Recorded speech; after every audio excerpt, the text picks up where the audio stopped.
I unplugged something when I was yanking this machine more higher to put it up here.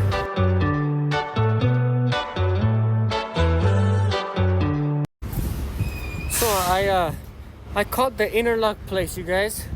I'm gonna take my bike over there today at 12:30, just so they can see if everything is plugged in right in the ignition and stuff like that. Cause I told them I took my saddlebag off, and when I took my saddlebag off, the day after that it started acting up. So I told him maybe I unplugged something when I was yanking this machine more higher to put it up here. But I don't know, you guys. I just said I'm gonna start with that. I'll take it to the interlock, and if they say everything's plugged in, then I'll take it to the mechanic.